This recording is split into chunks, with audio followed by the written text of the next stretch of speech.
வணக்கம் friends, welcome to my channel. நாம் பார்க்க இருப்பது செட்டிநாடு சிக்கன் ரெசிபி தான். இதற்கு 1/2 கிலோ சிக்கன் நாம் எடுத்துக்கொள்ள வேண்டும். நாம் சிக்கன் மசாலா செய்வதற்கு முன் சிக்கனை மேரினேட் செய்து வைத்துக்கொள்ள வேண்டும். 2 ஸ்பூன் தயிர் போட்டுக்கொள்ள வேண்டும். நாம் தயிர் சேர்த்த பின் இஞ்சி பூண்டு விழுது 1 ஸ்பூன் சேர்க்க வேண்டும். இஞ்சி பூண்டு விழுது சேர்த்த பின் 1 ஸ்பூன் மஞ்சள் பொடி சேர்க்க வேண்டும். குழம்பு மிளகாய் பொடி 1 ஸ்பூன் சேர்க்க வேண்டும். ஃப்ரெண்ட்ஸ், இந்த மசாலாக்களை நன்றாக சிக்கனுடன் மிக்ஸ் செய்து 1/2 மணி நேரம் ஊற வைக்க வேண்டும். நம் மசாலாவுடன் 1 ஸ்பூன் தூள் உப்பும் சேர்த்து மிக்ஸ் செய்ய வேண்டும். நாம் உப்பு சேர்த்து 1/2 மணி நேரம் ஊற வைத்து விட வேண்டும்.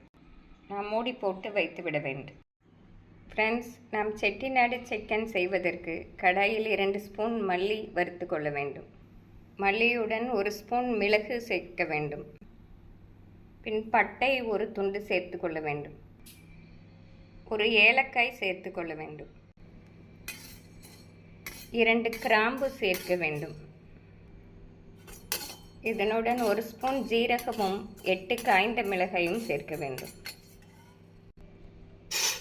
நாம் இவை அனைத்தையும் நன்றாக வறுத்து மிக்சியில் அரைத்து கொள்ள வேண்டும். மல்லி நன்றாக வாசம் வரும் வரை நாம் வறுத்தோம் என்றால் சரியாக இருக்கும். ஃப்ரெண்ட்ஸ், மசாலா நன்றாக வறுபட்டு விட்டது. இதை நாம் மிக்சி ஜாருக்கு மாற்றிவிடலாம். மசாலா நன்றாக ஆறிவிட்டது. இப்பொழுது நாம் இதை பொடியாக அரைத்து கொள்ளலாம். ஃப்ரெண்ட்ஸ், மசாலாவை இப்படி நன்றாக அரைத்து எடுத்துக்கொள்ள வேண்டும். நாம் செட்டிநாடு சிக்கன் ஃப்ரை செய்வதற்கு 2 பெரிய வெங்காயத்தை இவ்வாறு நறுக்கி எடுத்துக்கொள்ள வேண்டும். நாம் சிக்கன் ஃப்ரை செய்வதற்கு 4 ஸ்பூன் நல்லெண்ணெய் ஊற்றிக்கொள்ள வேண்டும். ஃப்ரெண்ட்ஸ், எண்ணெய் காய்ந்து விட்டது. இப்பொழுது நாம் நறுக்கிய வெங்காயத்தை போட்டுவிடலாம்.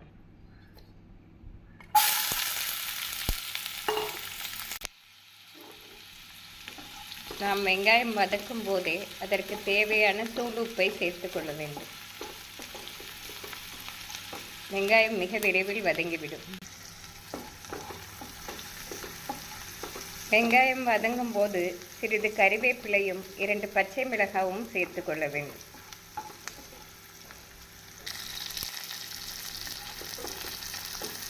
நாம் வெங்காயத்தை கோல்டன் ப்ரௌன் கலர் வரும் வரை நன்றாக வதக்க வேண்டும். இந்த அளவு வெங்காயம் நன்றாக வதங்கவும் நாம் ஊற வைத்த சிக்கனை போட்டுவிடலாம். சிக்கன் நன்றாக ஊறிவிட்டது. இப்பொழுது நாம் வெங்காயத்துடன் சேர்த்து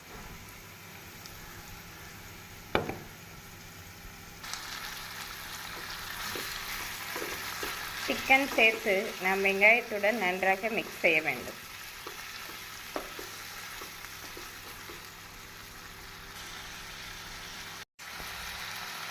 சிக்கன் வெங்காயம் நன்றாக மிக்ஸ் ஆகவும்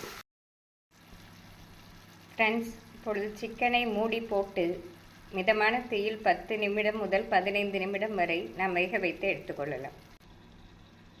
நாம் மிதமான தீயில் வைத்து வேக வைக்க வேண்டும். ஃப்ரெண்ட்ஸ், சிக்கன் இப்பொழுது 15 நிமிடம் நன்றாக வெந்து வந்துவிட்டது. நாம் தண்ணீர் ஊற்றாமல் சிக்கனில் உள்ள தண்ணியிலே வெந்து வந்துவிடும். நாம் அடுப்பை ஹை ஃப்ளேமில் வைத்து சிக்கனில் உள்ள தண்ணீரை நன்றாக வற்ற வைக்க வேண்டும். வற்றிய பின் நாம் மசாலாக்களை சேர்க்க வேண்டும்.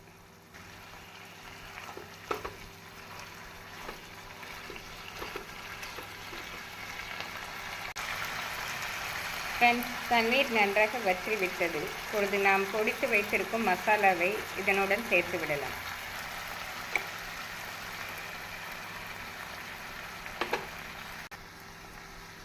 மசாலா போட்டு நாம் சிக்கனுடன் நன்றாக பிரட்டி விட வேண்டும்.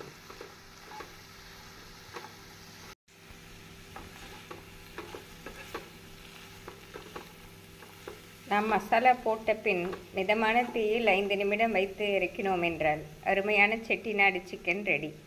நாம் இறக்கும்போது மல்லி இலை தூவி இறக்கிவிடலாம். நமக்கு சிக்கன் வறுவல் ரெடியாகிவிட்டது. இப்பொழுது கொத்தமல்லி இலை தூவி விடலாம். ஃப்ரெண்ட்ஸ், இப்பொழுது அடுப்பை ஸ்விட்ச் ஆஃப் செய்துவிட்டு வேறு பாத்திரத்திற்கு மாற்றிவிடலாம். ஃப்ரெண்ட்ஸ், அருமையான செட்டிநாடு சிக்கன் ரெடியாகிவிட்டது. இது பிரியாணி, ஃப்ரைட் ரைஸ்க்கு சைட் டிஷ்ஷாக அருமையாக இருப்பதோடு நான் சப்பாத்திக்கும் மிக அருமையாக இருக்கும். செட்டிநாடு சிக்கன் வறுவல் செய்து பார்த்து எப்படி இருக்கிறது என்று கூறுங்கள். Thank you friends.